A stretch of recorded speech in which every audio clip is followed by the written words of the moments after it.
Hey folks, welcome back to the channel, your home for all content Lord of the Rings home. Today we're going to talk about what skills you need to prioritize when you're leveling up Arwen. I've gone through the skills. We're going to do a little tier ranking type thing. And then at the end, let me know what you think, if I did it correctly, what you would change, whatnot. But before we get into that, I do want to talk about a few things. Let's bring it up here. Okay, I know the spreadsheets again. It's a compulsion. I can't help myself. In one of the data mines, it showed the drop rates for the Arwen gotcha chests or whatever. So I'm imagining this is what's going to happen. Arwen event comes out. After you complete stage 4, you can unlock her for free at 3 stars, right? But to do stage 5, you have to gear her up and use her, but to do stage 6, you need 5 stars. And if elves are what we need to unlock Elrond, you're going to need a 5-star Arwen to unlock Elrond, right? So you're going to have to buy shards, probably from 3 to 5 stars, right? I imagine that they're going to release some sort of offer that gives you just some flat amount of shards, possibly to 4 stars. Then you're going to have to buy these gotcha chests, which have different drop rates for different amount of shards. And I think that's what you're going to have to do to get from 4 to 5 stars. We don't know. We'll see tomorrow probably, but that's what I'm imagining. The data mines had the drop rates for those gotcha chests. And so that's what I have down here. I just put this in the spreadsheet here. And so you can get anywhere. The lowest amount you can get is 12 shards. The highest amount you can get is 810 shards, which is a full unlock, right? One thing I want to point out here, right? The probability of getting the 810 shards and the probability of getting 356 shards here is actually more. You have a higher probability of getting those two than you do getting 61, 123, 196, and 565. So I don't know if these are going to change for when they actually add the packs to the game, but as it stands right now from the data mines, you actually have a higher chance of getting 810 shards than you do 61 shards. It's still a very low chance, and the expected value from these packs, or whatever you want to call them, these the Arwen chests, is around 18 to 19 shards per pull. And if you're only going from 4 to 5 stars, then you'll need about 6 to 7 of these. And if you're going from 3 stars to 5 stars, you'll need about 11 of these. So depending on how they're priced, this is where they could be getting people, right? This is where the whales will probably have to drop a decent amount of money. If these are 100, then you're spending 600 to 700 gems. I don't think it's going to be 100 gems per pull here, right? It's 150 for the gold chest. My guess is it'll be somewhere between 1,000 and 2,000 gems. So you're looking at somewhere between 6,000 to maybe 14,000 gems to get up to 5 stars. If you can buy, if you're just going from 4 to 5 stars.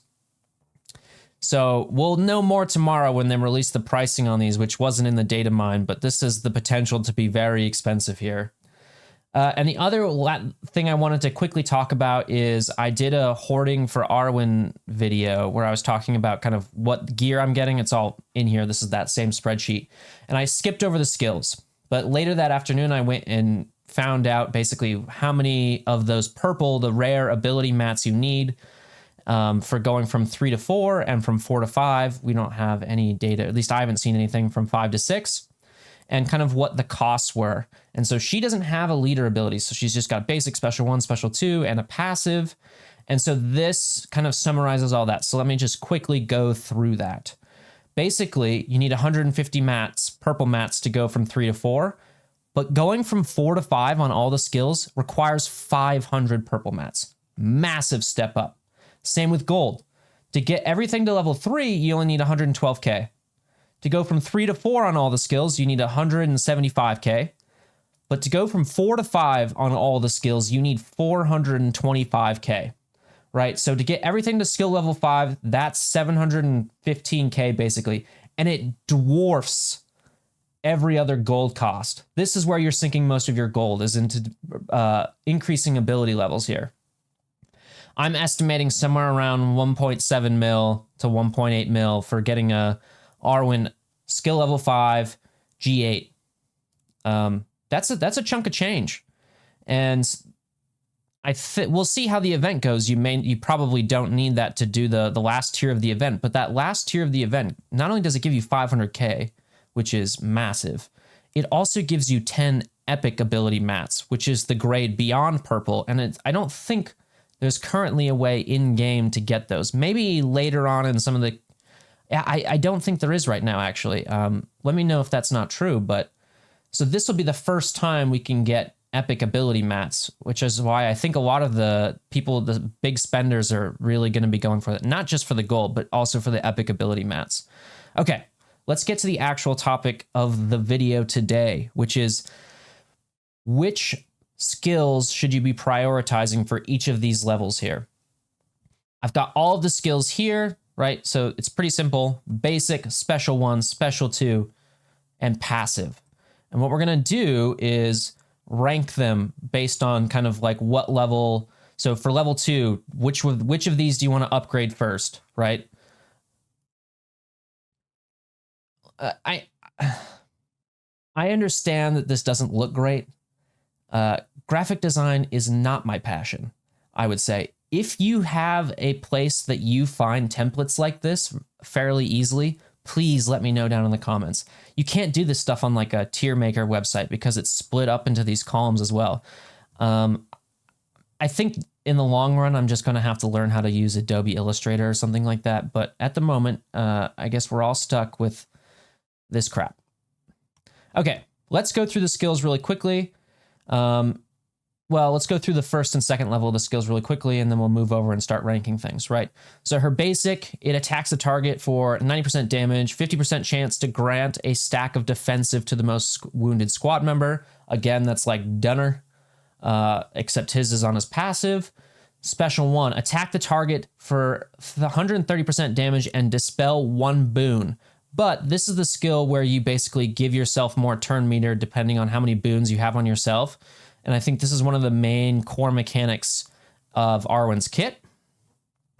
Special 2, cleanse 1 Bane from 2 squad members with the most Banes and grant 1 stack of regeneration to all squad members. So this is basically her other support.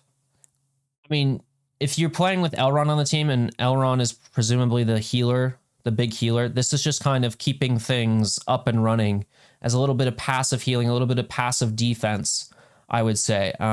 It seems like the elves might be pretty squishy, and so this is going to be important for clearing Banes, but also keeping people just alive passively.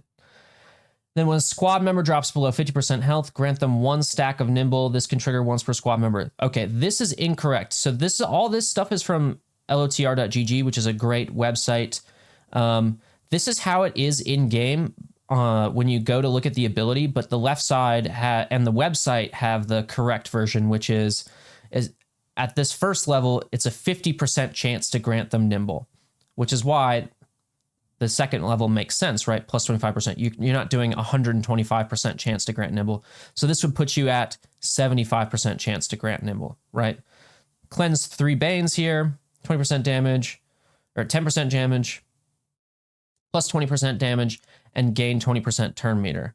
So what I'm thinking here actually is, let's just start with the basic low priority.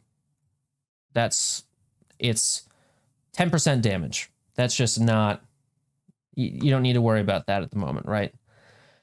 Gain 20% turn meter.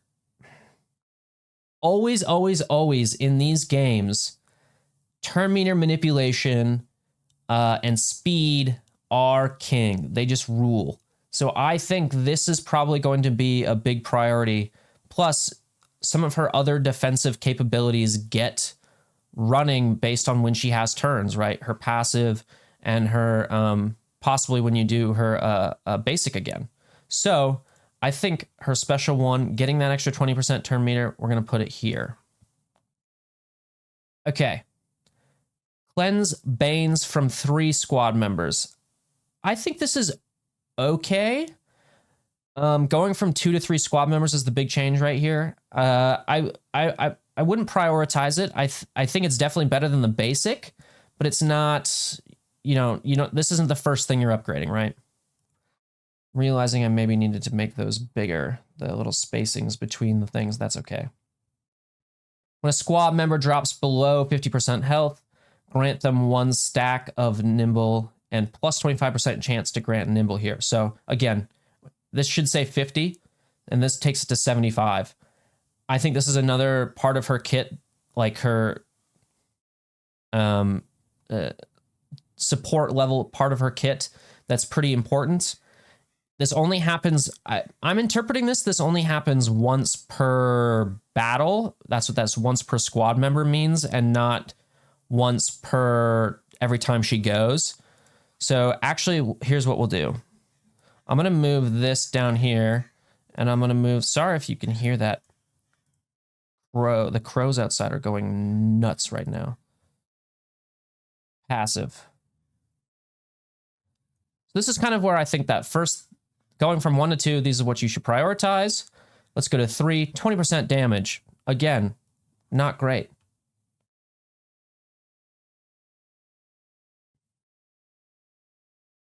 This should say basic, oh, things are messing up here. That's okay.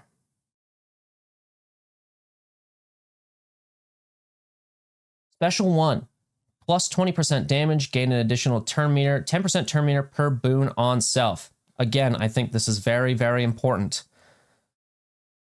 Grant immunity for 1 turn to the most wounded Rivendell squad member. I think that's okay. Gain 5% damage. I also think that's okay. This is going to be more important when you have that full Elrond team unlocked. This will just be good as a plug and play character, which is what she's going to be for the moment. So I think I'm actually going to special 1, obviously top here. And then I think I want to put the passive, just getting that extra damage. And then special 2. So it's the exact same order as the first time. That's fine. Sorry, my Photoshop skills are also sometimes really mid. I'll clean this up after, and it'll be the thumbnail. And we're going back. So we're going from 3 to 4 this time. Plus 20% damage, plus 25% chance to grant defensive. So this time it'll be a 75% chance to grant defensive, and you're just getting some more damage. I think this is pretty important part of her kit is passing out that, getting that passive support going. So I think for the first time, the basic, upgrading the basic is somewhat important here. 4, plus 30% damage, plus 1 boon dispelled. This, I think, is going to be important for getting around tanks. This is already obviously important for getting around tanks. Just that 1 boon, but typically when tanks are taunting right now, they're throwing up more than 1 boon on themselves. So if you think of Grimpa, Halbarad, Eothane, I guess, right? And even Wubate, they're getting stacks of provoke, not taunt, but apparently Fro as well. They're getting more than 1 buff, I think, on themselves. So this will become important to get not just the buff, the other buff, but also getting their taunt and being able to get around the tank's taunt. So I think this is still pretty big priority. Plus 30% damage boost is pretty big. For here, cleanse Bane from all squad Banes from all squad members. That's pretty good. And 4, always grant nimble. So I actually think this is probably the worst one. I think this is the best one. It's really basically the going from 3 to 4 on all the skills, getting to level 4 on all the skills is really important across the board here. That seems to be where she starts to really unlock a lot of her power. So it's, I don't know. I think this will be a point of contention here. I'm going to say basic. Ooh, I'm going to say basic, passive, special 1, special 2. All right, you can yell at me in the comments if you disagree. Basic, passive, special 1, special 2. The reason I'm doing the basic over the passive is, again, just because the way I'm interpreting it, you can only get this once per fight. And maybe we'll see how that works with waves. Maybe it resets on waves for PvE content, but in like the arena, you're only getting it once. And so that's why I think getting that extra chance in the basic is going to be more helpful in the long run. But it seems like you really just need to take her up to at least skill level 4 across the board for her to sort of unlock some of her utility here. All right. 5 plus 20% damage. Trash. 5 plus 40% damage. Not total trash. That's a pretty big increase. 5 stamina charge begins at 5 instead of 4. Much better. You always... I don't know off the top of my head. We can look really quick, I suppose. Let's go to... Let's just check it out. Take a little detour here. So seems like this starts when on her first turn, you're able to do this. And it's unclear whether you start with this. 5 turns. Oh, I see. So you won't be able to do this on your first turn, it seems like. Until, let me go back here, until you get to turn level 5 here. Lowering cooldowns and increasing your chances, or increasing when you're able to do this skill, are always also very, very good. Those should be things you prioritize pretty much across the board, across all characters. And 5% damage. This is also trash, but I think what I want to do here is, let me think. Special 2. So you have that ability to use it that first turn. Special 1, just because you get that 40% damage is a lot. The passive, 5% damage across the board, across all skills is pretty good. And then basic, which is just that 20%. Last one. I don't think I'm not going to be able to get anything to level 6. I'm not sure anybody can. I don't know if it requires epic ability mats. So basically, I'm not in the know for exactly how you're going to upgrade these. I think probably level 5 is where a lot of people are going to be able to max her out to at the moment, unless you're really, really at the top of the game here. But for the sake of completion, we'll just do it anyway. Plus 20% damage, always grant defensive. This is key. This, I think, will make her super good. Plus 30% damage, plus 10% turn meter per boon on self. This is also very key. This means basically if you have her in a Rivendell squad where things are sort of maxed out and everybody's tossing boons to each other, right? She doesn't need as many boons, half as many boons to basically go again, which means you're either doing this or you're also going to be able to grant defensive to somebody when you've got things here on, when you've got this also level 6. Sorry, I need to drink. I've got this. I'm drinking pre-workout instead of caffeinated beverages at the moment, which is probably a bad habit, but I need to drink more and get going, get juiced. Grants an additional stack of regeneration to squad members below 50%. That's okay. Regeneration is just 5% heal. I think that's fine. If you get 10% heal, again, it's just her role is not the healer on the team. I think that's just fine. If the squad member is a light character, 50% chance to cleanse 1 Bane from them. This seems like it happens basically every time she goes. So you're passively cleansing Banes as well. I think this is pretty good. But the way I'm going to rank things here is special 1, get her turn meter engine going.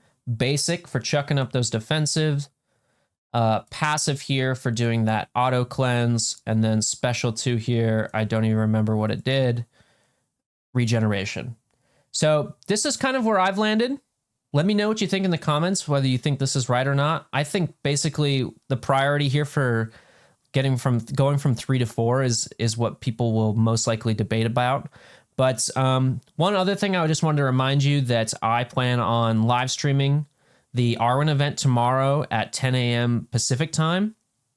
I don't think that's exactly when the event starts. It seems like in game it starts at 8 a.m., but I'm going to start streaming at 10 a.m. I'm going to be taking her as far as I can, and then I'll probably be trying to do some arena testing, some PvE testing, and basically just figuring out exactly how she fits into the current character landscape and meta. So if you're around, feel free to stop in and say hello, and thanks.